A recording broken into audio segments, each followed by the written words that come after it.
হিন্দু বৌদ্ধ খ্রিস্টান আমি মুসলমান, মানব স্রোত জন্ম নিয়া দেখি সকলই সমান। গীতা শাস্ত্র আর ত্রিপিটক বাইবেলেতে পাই, কোরআনের বাইরে কিছু নাই, করে দেখো প্রমাণ। যেই সত্যতে মাইনুদ্দিন আর আসছে বড় পীরে, কোন সত্যতে লোকনাথ বাবা হইছে বিরাজমান। মূলের গড়ে বুঝতে গেলে দেখি সকলই সমান। হে জগতবাসী, আপনাদের চরণে আমি হাত রেখে বলছি যে আমরা অন্তত পক্ষে এই কাজটা করব না। হিন্দু ভালো না, খ্রিস্টান ভালো না, ইহুদি ধর্ম ভালো না, নাসারা ধর্ম ভালো না, এই কথাগুলো আমরা কখনোই বলবো না। কারণ নিজের ধর্মটাকে যে বুঝে সঠিকভাবে, সে সমস্ত ধর্মগুলোকেই বোঝে। আর যে নিজেকে বা নিজের ধর্মটাকে বুঝলো না, সে কোনো ধর্মটাকেই বুঝবে না। কারণ আল্লাহ এর সমাধান ঘটিয়ে গিয়েছেন। হজরত মুহাম্মদ সাল্লাল্লাহু আলাইহি সাল্লাম যখন পৃথিবীতে এসেছিলেন, তিনি কি দিয়েও কিন্তু এই সমাধান ঘটিয়ে গেছেন। কি বলেছেন? যেমন একদল হজরত মুহাম্মদ সাল্লাল্লাহু আলাইহি সাল্লামকে বলতেছে, আপনি আমাদেরকে ইসলামের দাওয়াত দিচ্ছেন, আপনার ধর্মের দাওয়াত দিচ্ছেন, তাহলে আমরাও দাওয়াত দিচ্ছি, আপনি আমাদের সাথে এসে মূর্তি পূজা করেন। তখন মুহাম্মদ যখন ডাকছে তাদের দিকে, সে ডাকতেছে তাদের দিকে, তখন আল্লাহ কি আয়াত নাজিল করলেন? লাকুম দীনুকুম ওয়ালিয়া দিন। হে মুহাম্মদ, এদেরকে বলে দিন, তোমার ধর্ম তুমি পালন করো, আমার ধর্ম আমি পালন করি।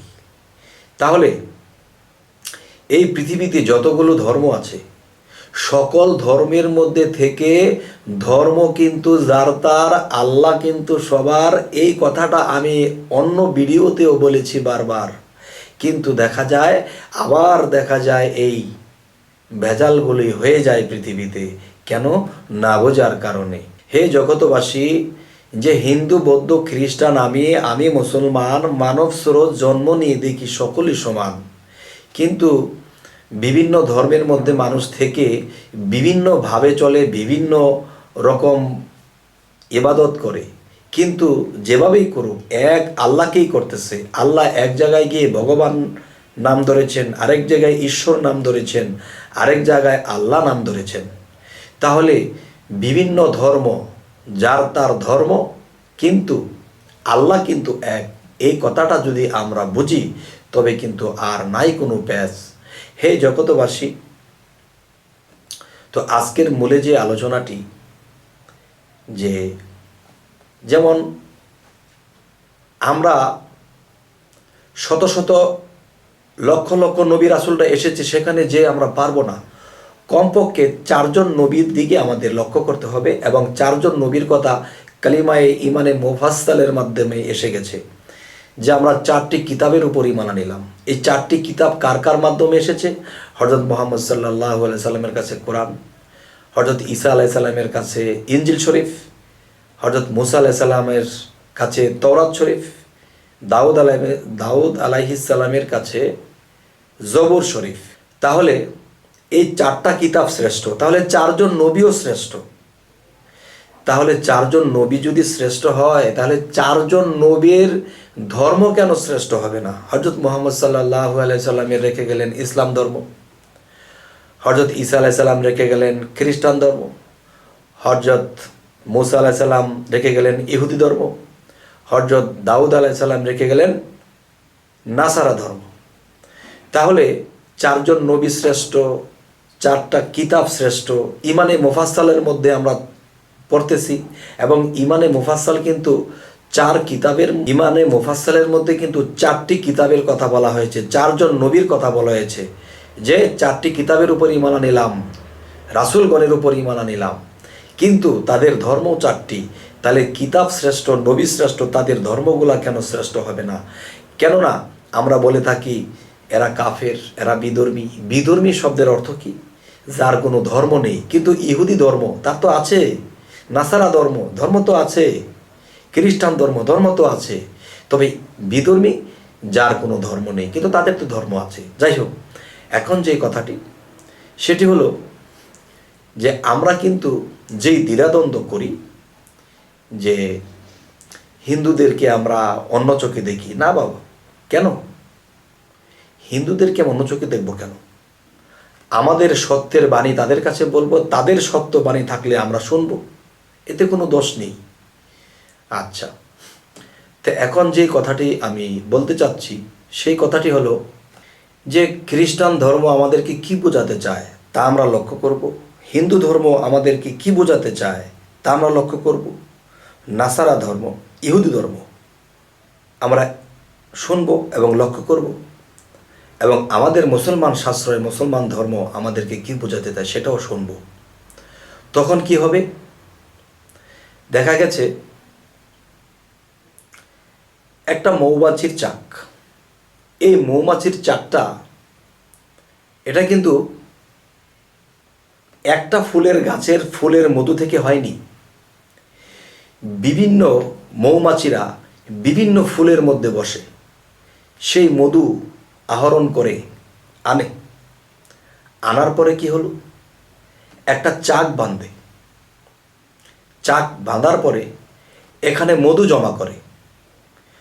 যখন এই মধু জমা করে তখন দেখা গেছে কি যে এক এক গাছের এক এক মধু এনেছে, এক একটা গাছের জাতের সাথে আরেকটা জাত মিল নেই, কিন্তু এক এক গাছের এক এক জাত এক এক ফুল। কিন্তু দেখা গেছে সমস্ত মধু যখন একখানে জমা করা হয় তখন এই মধু যখন আমরা পেরে আনি, আনার পরে যখন জিহ্বাতে লাগাই তখন কিন্তু মিষ্টি লাগে। কেননা যে সমস্ত যে গাছগুলো থেকে মধু আহরণ করা হয়েছে মৌমাছিরা আনছে, এখন দেখা যায় কোনো গাছেরটা একটু তিতো হতে পারতো বা একটু নোনতা হতে পারতো বা মিষ্টি কম হতে পারতো, কিন্তু তা না। তো তারা বিভিন্ন জায়গা থেকে এই মধু আহরণ করেছে, আনার পরে যখন এক জায়গাতে রেখেছে তখন দেখা গেল কি সমস্ত মধুটাই মিষ্টি, তিতে ঝাল বা অন্যরকম লাগে না, পুরোটাই মিষ্টি। তাহলে আমরা সেই মৌমাছির মতো যদি বিভিন্ন ধর্মের কথা শুনি, বিভিন্ন ধর্মের গ্রন্থের কথা শুনি, সমস্ত কথা যখন একাত্র করব তখন দেখা যাবে যে সেই ধর্মের কিতাবে কি বলেছে এই কথাটা কোরআনের একটা জায়গায় মিল আছে। যখন মিল পেয়েছি মিষ্টি হয়ে গেছে। যখন আরও একটি ধর্মের কিতাব আমি পড়েছি, পড়ার পরে ভালো একটি কথা পেয়েছি, এই কথাটি মুহাম্মদ সাল্লাল্লাহু আলাইহি সাল্লামের সাথে মিল আছে, এই কথাটি এক জায়গায় করে রেখেছি। আবার দেখা যায় ইহুদি ধর্ম, নাসারা ধর্ম, খ্রিস্টান ধর্ম, হিন্দু ধর্ম, বিভিন্ন ধর্মের কিতাব থেকে আমি কিছু ভালো কথা পেয়েছি। সেই কথাটা এনে আমি এখানে মিলিয়ে দেখি আল্লাহর কথার সাথে নবীর কথার সাথে মিল পড়ে গেছে, তখন আমি এখানে রেখেছি। তখন সবগুলো যখন একাত্র করা হয়েছে তখন দেখি মিষ্টি হয়ে গেছে, এক হয়ে গেছে। তাহলে আমরা যদি এভাবে মিলিয়ে নিই তাহলে এই পৃথিবীতে আর কখনোই বিশৃঙ্খলা থাকবে না, এক ধর্মের প্রতি আরেক ধর্মের বিশৃঙ্খলা থাকবে না। তাহলে বোঝা গেল কি মূলত কথা বিভিন্নভাবে বিভিন্ন গাছ থেকে মধু আনা হয়েছে, কিন্তু যখন একাত্র করা হয়েছে সমস্ত মিষ্টি হয়ে গেছে। বিভিন্ন ধর্মের গ্রন্থের থেকে যখন কথা আনবো, যখন আমার গ্রন্থের সাথে মিলাবো তখন দেখা যাবে মিষ্টি হয়ে গেছে। মিষ্টি তো সব জায়গায় মিষ্টি। হে জগতবাসী, আজকে আপনাদের সামনে এই কথাগুলো বলার এটাই উদ্দেশ্য। আজকে এই পৃথিবীতে বিভিন্ন ধর্মের বিভিন্ন রাষ্ট্রে বিভিন্ন ধর্ম নিয়ে এই ফেটাফেটি হয়, ধর্ম নিয়ে ঝগড়া ফ্যাসাদ হয়। না বাবা, মিলাতে গেলে একই। কেন আমরা বুঝবো ভুল? যদি আমরা বুঝি ভুল তাহলে ইহকাল পরকালে কি কখনো পাবো কুল? তো আল্লাহ যে বলেছে কথার মূল, লাকুম দীনুকুম ওয়ালিয়া দিন, তোমাদের ধর্ম তোমার আর তোমাদের ধর্ম তোমার, উভয়ই ধর্ম, সকলেই সকলের, কিন্তু আল্লাহ এক, বিভিন্ন নামে আল্লাহকে ডাকি, আর আল্লাহকে ডাকতে দেব না আমরা ফাঁকি। তো আল্লাহও আমাদের মজুরি দিতে রাখবে না বাকি।